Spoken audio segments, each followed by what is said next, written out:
Hi guys, welcome to TFA Files TV. We are back again with the latest gossip nyaya dziri kupisa dziri kutenderera pa social media. Blessed Geza bombshell odedzera kuti ne emergency meeting na 8:30 ngatisanganei manheru tione kuti tiri kuita sei chigame ichi takachimaster. Tererai munzwa zvotaurwa naBombshell Geza.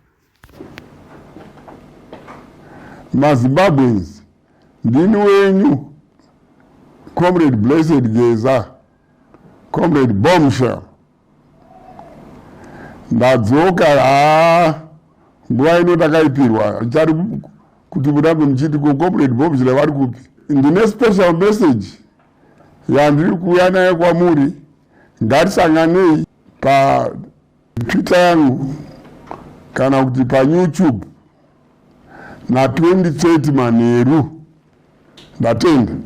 I'm sure mazvinzwa zvataurwa naBombshell Geza. Ari kudedzera kuti 8:30 ngatisanganei. Iyoyo kunzanzi achaionera pawachi akataura achiudza ED kuti 2030 uchaionera pawachi. So ndo yadedzera wanzi ngatisanganei manheru tine emergency meeting. Sei achiita emergency meeting Bombshell nguva yakusvika kuti vanhu vapinde mumastreets plus futi unongoziva mega ED ZANU-PF team yevarakashi iri kuita kunonzi kurishafula masoja ichizama kunzvenga coup, but coup chete inotongoitika vachida vasingadi vanhu veZANU-PF.